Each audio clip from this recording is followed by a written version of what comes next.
Hey everyone, welcome back to our channel. In today's video, we'll show you how to pay on AliExpress without using a credit card. Let's get started. First, open the AliExpress website or app. Sign in to your account. Then, browse and select the item you want to buy.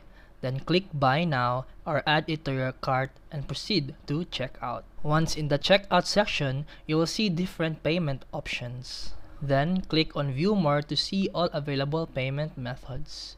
If you don't want to use a credit card, you can choose debit card, enter your card details just like a credit card, e-wallet option like PayPal, Alipay, or other local digital wallets.